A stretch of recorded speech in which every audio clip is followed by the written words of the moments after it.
வணக்கம். இது தமிழ் டைலாக் 2.0. நம்ம ஒஸ்ட் பெர்ஃபார்மர் யாரு அப்படின்னு சொல்லிட்டு ப்ரமோலே போட்டாங்க. சௌந்தர்யா, அன்ஷிதா அப்படின்னு சொல்லிட்டு. பெஸ்ட் பெர்ஃபார்மர்ஸ் அப்படின்னு சொல்லிட்டு அந்த இன்ஃபர்மேஷனும் லீக் ஆயிருக்கு. 3 பேரை தேர்ந்தெடுத்திருக்கிறாங்க. Muthukumaran, Pavithra Janani and Jeffrey. இந்த 3 பேர் தான் தேர்ந்தெடுக்கப்பட்டிருக்கிறாங்க. இதில் பார்க்கும்போது முத்துக்குமரன் எஸ் பெஸ்ட்டு. பவித்ரா வந்து என்ன பண்ணாங்க, டஃப் கொடுத்தாங்க.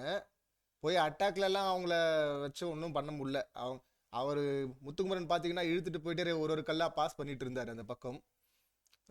அவங்கள விட சிறந்த டஃப் கொடுத்தவங்களும் இருக்கிறாங்க. பட் ஏன் பவித்ரா ரூல் பிரேக்லாம் பண்ணியிருக்காங்களே, எனக்கு அந்த ஒரு காரணத்தினால தான் நான் ஏன் பவித்ராக்குன்னு கேட்குறேன். டஃப் கொடுத்தாங்க அப்படின்னா இப்போ கட்டி பிடிச்சிக்கிட்டு துணியில் எடுத்து சுற்றிக்கிட்டு உள்ளே படுத்துக்கிட்டு அது கிடையாது. இல்லை, டஃப் இறங்கி களத்தில் விளையாடணும்ல, ஃபேஸ் பண்ணணும்ல.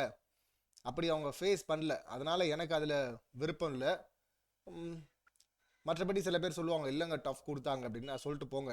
இப்போ 3வது வந்து ஜெஃப்ரியும் பார்த்தீங்கன்னா அங்கே ராணவுக்கு ஆக்சிடெண்ட் நடக்குது. அதில் ஒரு பார்ட்டாக இருக்கிறான். அது ஆக்சிடென்ட் தான் அப்படின்னு எடுத்துக்கிட்டாலும் திரும்ப அதை ரிப்பீட் பண்ணக்கூடாது. நிறைய இடத்துல அந்த மாதிரி கேம் தான் ஆடி இருக்கிறான். இதுலேயும் சீட்டிங் கேமும் ஆடினா. அப்படி இருக்கும்போது மறுபடியும் அவனையே எடுத்துகிட்டு வந்து பெஸ்ட்டில் போடுறாங்க. போடுவாங்க. போன வாரம் தானே இந்த நாமினேஷன் ஃப்ரீ பாஸ் வந்து ஏன் அவனுக்கு கொடுத்தீங்க?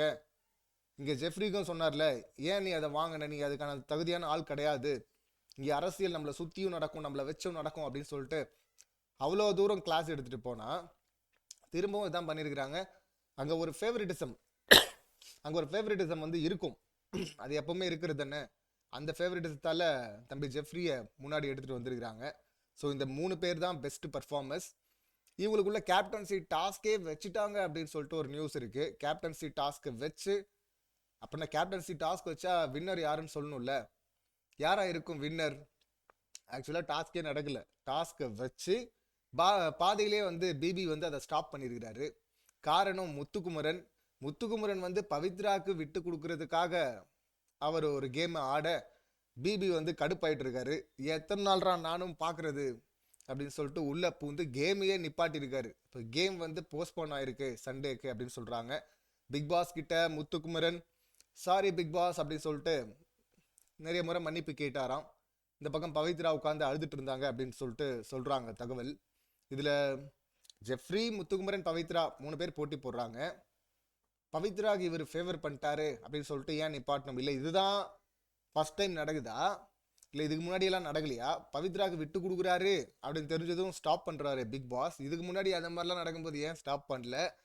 இது உலக பிக் பாஸ் வரலாற்றில் அப்படின்னு சொல்ற மாதிரி இருக்குல்ல, முதல் முறையாக அப்படின்னு சொல்லணுமா?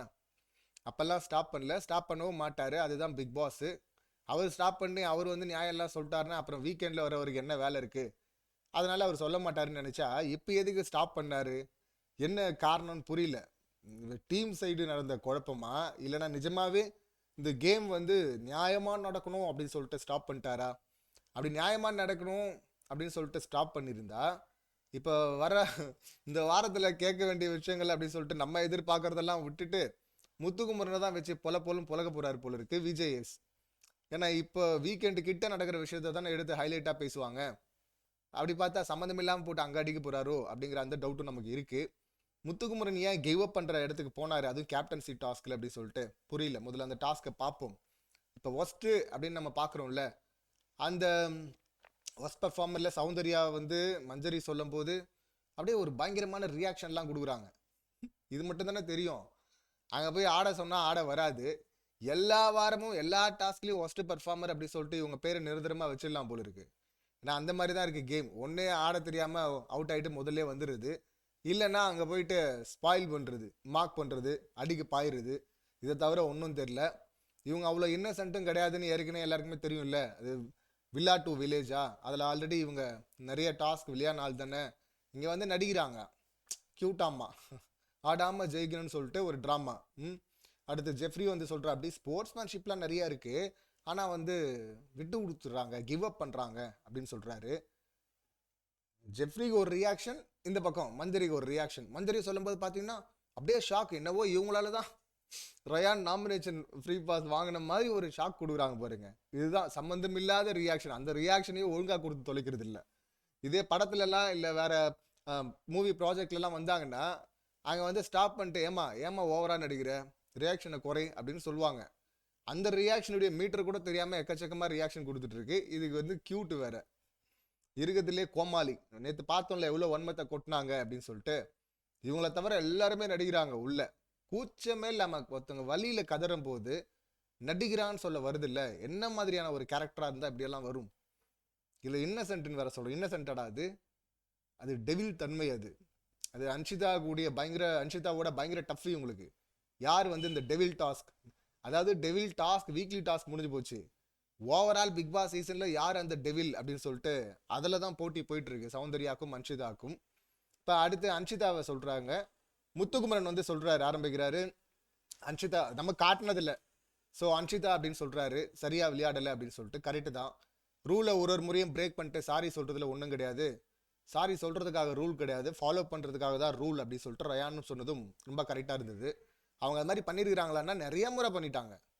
நிறைய முறை அப்படி தப்பு பண்ணிட்டு கத்துறது இருக்குல்ல, அது அதை விட கேவலமாக இருக்குது. அது அதை விட கேவலமாக இருக்குது. இது மாதிரி ரெக்கார்ட் பண்ணுற இடத்துல வெளியில் நீ கத்துனா கூட வந்து என்ன நினச்சுன்னு தெரியாமல் விட்டு போயிடுவாங்க. இங்கே அவ்வளோ கேமரா இருக்குது, ரெக்கார்ட் பண்ணிட்டுருக்குறாங்க எல்லாத்தையுமே. நேற்று பாருங்க, அவங்க ஜாக்லினும் மஞ்சரியும் வந்து வலிக்குது அப்படின்னு சொல்லும் போது நடிக்கிறாங்கிறது 2 முறை 3 முறைங்க. ஃபர்ஸ்ட் தீபக் கையில் இருந்த கல் வந்து தலையில் அடிபட்டுடுச்சு எனக்கு அப்படின்னு சொல்லிட்டு போகிறாங்க. அப்போ வந்து கேமை லூஸ் பண்ணுற மூமெண்ட்டில் ஓடி போய் உட்காந்துக்கிறது. அப்போ வந்து கேம் வந்து பாஸ் பண்ணிருவாங்க. அது ஒன்று பண்ணாங்களா.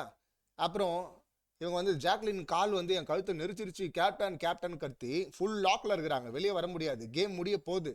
கரெக்டாக அப்போ வந்து கழுத்துன்னு கத்தி ட்ராமா பண்ணிட்டு போய் உட்காந்துட்டாங்களே. அதுக்கப்புறம் மஞ்சரி போட்டு லாக் பண்ணியிருக்கிறாங்க. அப்பயும் கேம் முடிகிற மாதிரி இருக்கு. உடனே வயிற்று வலி அப்படின்னு சொல்லிட்டு சரி விட்டதும் பார்த்தீங்கன்னா ஓரமாக போய் உட்காரணும்ல. திடீர்னு அங்கேருந்து ஓடி வந்து பாஞ்சு அடுத்து சில நிமிஷங்களே ஓடி வருது இருக்குல்ல.